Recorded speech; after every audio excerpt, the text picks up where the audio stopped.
Hello students, this is RP Singh. Welcome once again.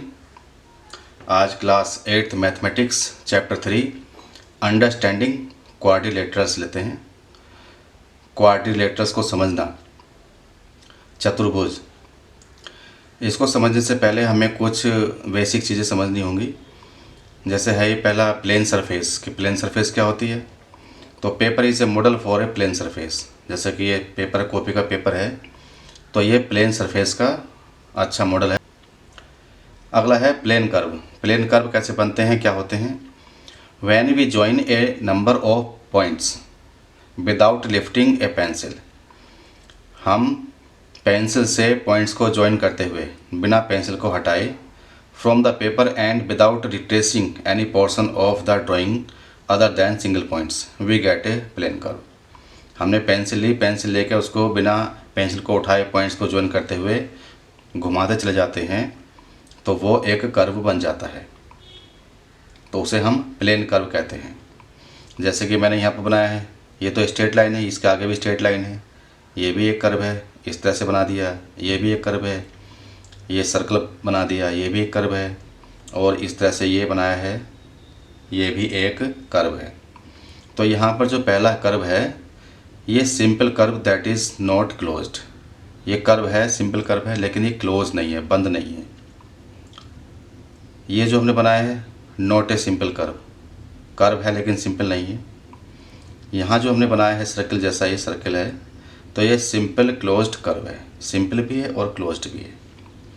Next में a closed curve that is not simple. ये close तो है लेकिन simple नहीं है। Polygon, a simple closed curve made up of only line segment. जो curve simple closed curve हैं और लाइन सेगमेंट से मिलकर बनते हैं। जैसे यहाँ पर ये लाइन सेगमेंट है, एक लाइन सेगमेंट ये है, ये है, ये है, इसमें 4 लाइन सेगमेंट है, ये सिंपल क्लोज्ड कर्व है। यहाँ भी 4 लाइन सेगमेंट्स हैं, सिंपल क्लोज्ड कर्व, ये भी सिंपल क्लोज्ड कर्व है, ये लाइन सेगमेंट से मिलकर बने हैं। तो कर्व्स दैट आर पॉलीगन, इन कर्व्स को हम पॉलीगन कहते हैं। जैसे यहाँ पर बना रखा है, ये लाइन सेगमेंट, ये लाइन सेगमेंट, ये लाइन सेगमेंट है, इस तरह से ये फिगर बनी हुई है और ये फिगर बनी हुई है। तो ये कर्व्स तो हैं दैट आर नॉट पॉलीगन्स, लेकिन ये पॉलीगन्स नहीं है। यहाँ तो ये ओपन है, यहाँ पर इधर ही क्लोज नहीं है और ये क्लोज कर रहा है, तो ये ऊपर वाले ये सिंपल ये कर्व्स हैं, पॉलीगन है। ये कर्व्स हैं लेकिन पॉलीगन्स नहीं है। नेक्स्ट पॉइंट है position of a point with respect to curve. अगर कोई कर्व बना हुआ है और इसमें डिफरेंट पॉइंट्स हैं, जैसे यहाँ पर ए बी सी, ये 3 पॉइंट ले रखे हैं, तो इनकी पोजीशन क्या क्या होंगी। तो हम पहले बात करते हैं ए पॉइंट की। ए पॉइंट इस कर्व के अंदर है, तो A point lying inside the curve और the interior of the curve. तो कर्व के अंदर इनसाइड द कर्व है, या इसको हम बोलते हैं interior of the curve. B point ये कर्व के ऊपर ही है, तो B point lying on the curve और the boundary of the curve. ये कर्व के ऊपर है या कर्व की बाउंड्री के ऊपर है। सी पॉइंट इस कर्व से बाहर है। C point lying outside the curve और the exterior of the curve. तो ये कर्व के बाहर है या एक्सटीरियर में है। अभी हमने बात की थी पॉलीगन्स की, अब हम क्लासिफिकेशन ऑफ पॉलीगन्स का क्लासिफिकेशन कर लेते हैं। ये डिपेंड करता है जितनी साइड हैं उसके हिसाब से पॉलीगन का नाम होगा। यहाँ पर हमने लिखा कि नंबर ऑफ साइड्स और वर्टिसेस। साइड्स होंगे या उतने ही वर्टिसेस होंगे, तो उनका नाम क्या होगा, उनकी फिगर किस तरह से होगी। अगर 3 साइड्स हैं, जैसे कि मैंने फिगर बना रखी है, इसमें 1 2 3 साइड्स हैं और इसके 3 वर्टिसेस हैं। ये वर्टिस हो गया, ये हो गया और ये हो गया, 3 वर्टिसेस हैं, तो इसको हम बोलते हैं ट्रायंगल। नंबर ऑफ साइड्स या वर्टिसेस 4 हैं, जैसे 1 2 3 4, और ये 4 इसके वर्टिसेस हो जाएंगे, तो इसको हम बोलते हैं क्वाड्रिलेटरल, जिसकी 4 साइड्स होती हैं। 5 में पेंटागन, 5 साइड्स हैं। 6 साइड्स हैं हेक्सागन, यहाँ पर ये फिगर आ गई। 7 साइड्स हैं हेप्टागन, 7 साइड्स हैं इसकी। 8 साइड्स हैं ऑक्टागन, ये फिगर हो गई। 9 साइड्स हैं नोनागन, ये फिगर हो गई। 10 साइड्स है डेकागन, इस तरह से फिगर बन जाएगी, इसकी छोटी छोटी साइड हो जाएंगी। और इस तरह से ये 10 तक तो हमने इनके नाम ले लिए।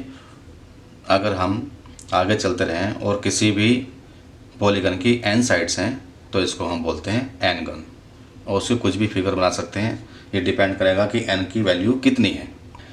नेक्स्ट पॉइंट है डायगोनल्स। डायगोनल क्या होते हैं? तो a diagonal is a line segment connecting two non consecutive vertices of a polygon. जैसे कि हमने ABCD एक पॉलीगन बनाया है, इस पॉलीगन का नाम क्या होगा? इसमें 4 साइड्स हैं तो ये क्वाड्रिलेटरल हो गया। तो इसमें हमें a diagonal is a line segment connecting two non consecutive vertices. A का कॉन्जिक्यूटिव B है, ए का कॉन्जिक्यूटिव D है, तो हमें ए से B को या A से D को ज्वाइन नहीं करना है, नॉन कॉन्जिक्यूटिव लेना है।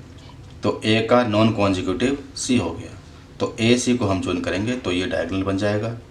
इसी तरह से B का नॉन कॉन्जिक्यूटिव वर्टिसेस होगा D, क्योंकि B का कॉन्जिक्यूटिव तो A हो गया और B का कॉन्जिक्यूटिव C भी है, but D vertex is not consecutive of B। तो अगर हम B से D को ज्वाइन करेंगे, नॉन कॉन्जिक्यूटिव वर्टिसेस को ज्वाइन करेंगे, तो ये डायगोनल बन जाएगा। तो यहाँ पर 2 डायगोनल हो गए, एक तो AC डायगोनल हो गया और एक BD डायगोनल हो गया। ये डायगोनल लाइन सेगमेंट होते हैं, इसलिए इसके ऊपर हम ये बार लगा देते हैं। ये लाइन सेगमेंट को रिप्रेजेंट करता है। नेक्स्ट टॉपिक है कॉन्वेक्स पॉलीगन्स। ये क्या होते हैं? Have no portion of their diagonals in their exterior. कोई भी पॉलीगन है उसकी हम डायगोनल्स बनाएंगे, तो कोई भी डायगोनल्स उसका बाहर नहीं जाना चाहिए। सभी डायगोनल्स पॉलीगन के अंदर ही रहने चाहिए। जैसे कि मैंने 2 नॉन कॉन्जिक्यूटिव वर्टिसेस को ज्वाइन करने के बाद में डायगोनल्स बनाए हैं। ये ज्वाइन किया, ये ज्वाइन किया, ये सारे डायगोनल्स बना लिए मैंने। तो इसमें सारे के सारे डायगोनल्स इस पॉलीगन के अंदर ही हैं, कोई भी डायगोनल पॉलीगन के बाहर नहीं है, इसलिए ये कॉन्वेक्स पॉलीगन है। दूसरा, ये क्वाड्रिलेटरल है, इसमें एक डायगोनल ये बनाया गया है, दूसरा डायगोनल ये बनाया गया है। इसमें 2 डायगोनल्स हैं, दोनों डायगोनल्स इस क्वाड्रिलेटरल के अंदर ही हैं, कोई भी डायगोनल क्वाड्रिलेटरल के बाहर नहीं है। तो इसलिए ये भी कॉन्वेक्स पॉलीगन हो गया। यहाँ भी और यहाँ भी, इस केस में भी हम मालूम कर सकते हैं कि ये दोनों भी कॉन्वेक्स पॉलीगन्स हैं। दूसरा ये है कि अगर मैं किसी भी पॉलीगन की एक साइड में, जैसे मैंने स्केल रखा, तो पूरा पॉलीगन एक साइड ही आ गया। यहाँ भी मैंने रखा ये स्केल इस साइड पर, तो पूरा पॉलीगन नीचे की ओर आ गया। जितने भी साइड, किसी भी साइड में अगर मैं स्केल रखूँ तो पूरा का पूरा पॉलीगन एक साइड में ही आ जाता है। तो ये भी इसकी एक पहचान है। यहाँ भी हम ऐसा कर सकते हैं, किसी भी साइड में मैंने स्केल रखा तो पूरा पॉलीगन एक ही साइड में आ रहा है, इसलिए ये सभी कॉन्वेक्स पॉलीगन्स हैं। ये नीचे की ओर आ गया। नेक्स्ट पॉइंट है कॉनकेव पॉलीगन्स। तो जो पॉलीगन कॉन्वेक्स नहीं है वो कॉनकेव पॉलीगन होंगे। इसमें क्या करा हमने कि जैसे कि अगर ये 2 वर्टिसेस हैं, इनको ज्वाइन करते हैं, तो ये ज्वाइन करने के बाद में ये जो डायगोनल बनेगा ये तो पॉलीगन के अंदर ही आ गया, लेकिन अगर हम इन दोनों वर्टिसेस को ज्वाइन करते हैं तो ये डायगोनल पॉलीगन के बाहर आ गया। तो इसलिए अगर कोई भी डायगोनल पॉलीगन के बाहर आ जाता है तो वो कॉनकेव पॉलीगन हो जाएगा। इस फिगर में भी ऐसा ही है, अगर मैं इसको ज्वाइन करता हूँ तो ये डायगोनल पॉलीगन के अंदर आ गया, इसको ज्वाइन करता हूँ ये डायगोनल पॉलीगन के अंदर आ गया। लेकिन अगर इन दोनों पॉइंट्स को ज्वाइन करता हूँ, वर्टिसेस को ज्वाइन करता हूँ, तो ये डायगोनल पॉलीगन के बाहर आ गया, इसलिए ये कॉन्वेक्स नहीं होगा, कॉनकेव पॉलीगन होगा। सिमिलरली केस इसमें है कि अगर हम इसको ज्वाइन कर लेते हैं तो ये तो डायगोनल पॉलीगन के अंदर है, लेकिन अगर हम इन दोनों को ज्वाइन कर लेते हैं तो ये डायगोनल पॉलीगन के बाहर आ गया। तो ये कॉनकेव पॉलीगन हो गए। इसके लग कर भी हम देख सकते हैं, जैसे मैंने ये स्केल रखा इस साइड पर, तो इस साइड पर इसके रखने से क्या हो गया कि इस पॉलीगन का कुछ पोर्शन ऊपर साइड चला गया, कुछ पोर्शन नीचे की ओर आ गया। यहाँ से तो एक साइड में आ रहा है, अगर यहाँ रखते हैं तो पूरा पॉलीगन एक साइड में ही है, लेकिन अगर मैं इस साइड को ले लेता हूँ तो इस साइड को लेने से इस पॉलीगन का कुछ पोर्शन ऊपर चला जाता है, कुछ पोर्शन नीचे चला जाता है। तो इसलिए ये कॉनकेव पॉलीगन होगा। इस केस में भी ऐसा ही है, यहाँ रखता हूँ तो पूरा पॉलीगन एक साइड में है, लेकिन अगर मैं इस साइड को ले लेता हूँ, यहाँ पर इसके रखता हूँ, तो कुछ पॉलीगन ऊपर चला गया और कुछ पॉलीगन नीचे आ गया। तो इस तरह से ये कॉनकेव पॉलीगन हो गया।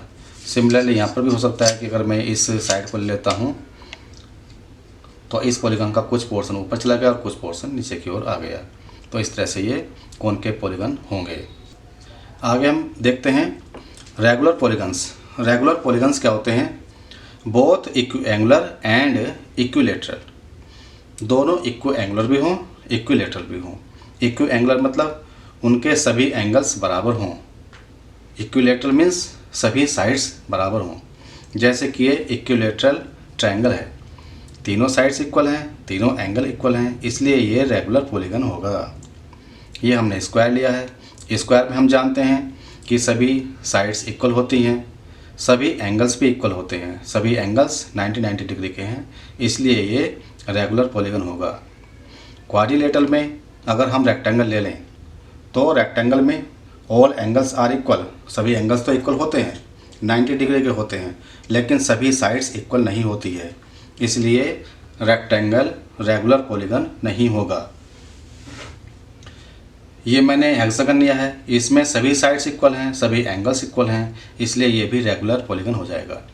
तो रेगुलर पॉलीगन होने के लिए सभी एंगल्स इक्वल होने चाहिए, सभी साइड्स भी इक्वल होनी चाहिए, तभी वो रेगुलर पॉलीगन बन पाएगा। Polygons that are not regular, तो जो पॉलीगन्स रेगुलर नहीं है वो नॉट रेगुलर हो गए। जैसे यहाँ पर दो साइड्स तो इक्वल हैं, दो एंगल्स इक्वल हैं, but all sides are not equal and all angles of this polygon are not equal, so this polygon is not a regular polygon। यही केस यहाँ पर भी है, यहाँ पर सभी साइड्स इक्वल नहीं हैं, सभी एंगल्स इक्वल नहीं हैं, तो ये भी रेगुलर पॉलीगन नहीं है। नेक्स्ट पॉइंट है angle sum property of a polygon. Polygon की एंगल सम प्रॉपर्टी क्या होती है कि पॉलीगन्स के सभी एंगल को हम सम करें तो वो कितना आएगा। जैसे कि मैंने ट्रायंगल लिया है ABC ट्रायंगल, तो इस ट्रायंगल में हम जानते हैं कि sum of angles of a triangle is 180 degree. Angle A, angle B plus angle C, इन तीनों को सम करेंगे तो 180 डिग्री के बराबर आएगा। इन तीनों को जोड़ेंगे तो उनका सम 180 डिग्री होगा।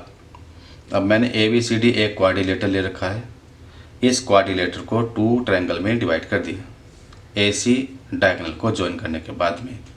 तो यहाँ पर एक ट्रायंगल तो ABC बना, दूसरा ACD ट्रायंगल बना। तो इसमें एंगल 1 2 3 4 5 6 इसके नाम ले लिए हैं। ट्रायंगल ABC के अंदर 3 एंगल्स हैं, एंगल 1 2 एंड 3, तो इन तीनों एंगल्स का सम 180 डिग्री के बराबर होगा। एंगल ACD के अंदर 4 5 एंड 6 एंगल्स हैं, तो इनका सम भी 180 डिग्री के बराबर होगा। अगर हम क्वाड्रिलेटरल ABCD की बात करें तो इसमें angle A, angle B, angle C, angle D, इसको हम फाइंड करेंगे और ये कितना हो जाएगा। A का मतलब 1 + 6, B का मतलब 2, C का मतलब 3 + 4 एंड D मीन्स 5। इसको हमें फाइंड करना होगा। अब हम देख रहे हैं इसमें कि 1 2 एंड 3 एक साथ लिख लिए हमने, 4 5 एंड 6 एक साथ लिख लिए। हमें पता है 1 + 2 + 3 180 है, तो 180 लिख लिया हमने। एंगल 4, एंगल 5, एंगल 6 भी 180 है, तो ये भी 180 लिख लिया। इस तरह से angle A + B + C + D = 360 हो गया। इट मीन्स क्वाड्रिलेटरल के एंगल्स का सम 360 डिग्री होगा और क्वाड्रिलेटरल में 4 एंगल्स होंगे, जैसे कि इसमें है A, B, C and D। अब हम बात करते हैं पेंटागन की। पेंटागन में 5 साइड्स होते हैं, तो P, Q, R, S, T ये पेंटागन है, इसकी 5 साइड्स हैं। इस पेंटागन को हम 3 ट्रायंगल्स में डिवाइड कर सकते हैं डायगोनल्स को ज्वाइन करके। जैसे कि मैंने P से R को ज्वाइन किया और P से S को ज्वाइन किया, तो यहाँ पर 3 ट्रायंगल्स हो गए। Triangle PQR, triangle PRS, triangle PST, तो 3 ट्रायंगल्स हैं। एक ट्रायंगल के एंगल का सम 180, तो 3 ट्रायंगल्स के एंगल का सम हो जाएगा 540। तो इसके सभी एंगल्स का सम 540 हो जाएगा। अब इसमें अगर हम देखें, जब हमने ट्रायंगल लिया था उसकी 3 साइड्स थी, एंगल्स का सम 180 आया था, तो हम इस 180 को 3 माइनस का 2 इंटू 180 इस तरह से लिख सकते हैं, क्योंकि 3 माइनस का 2 करेंगे 1 आएगा, 1 इंटू 180 180 ही रहेगा। क्वाड्रिलेटरल में 4 साइड्स थी, क्वाड्रिलेटरल के एंगल का सम 360 था। 360 को हम 4 माइनस का 2 इंटू 180 लिख सकते हैं।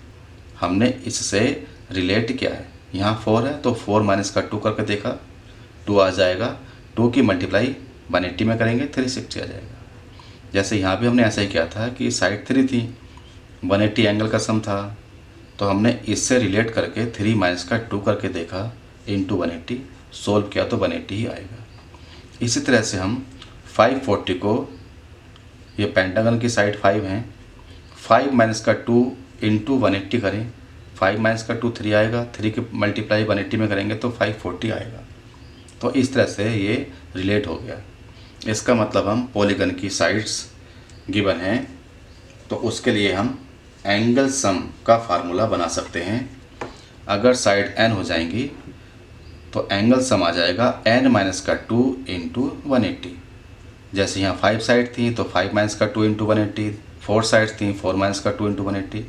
इसी तरह से अगर पॉलीगन की n साइड्स हैं तो एंगल सम हो जाएगा n माइनस का 2 इंटू 180 डिग्री। तो ये वीडियो आपको कैसी लगी? अगर ये वीडियो आपको अच्छी लगी तो इसको लाइक करें, शेयर करें फ्रेंड्स के साथ में। अगर चैनल को सब्सक्राइब नहीं किया है तो चैनल को सब्सक्राइब करके बेल आइकन प्रेस कर लें, जिससे कि आगे आने वाली सभी वीडियोस आपको सबसे पहले मिल सके। Thank you, thanks for watching this video.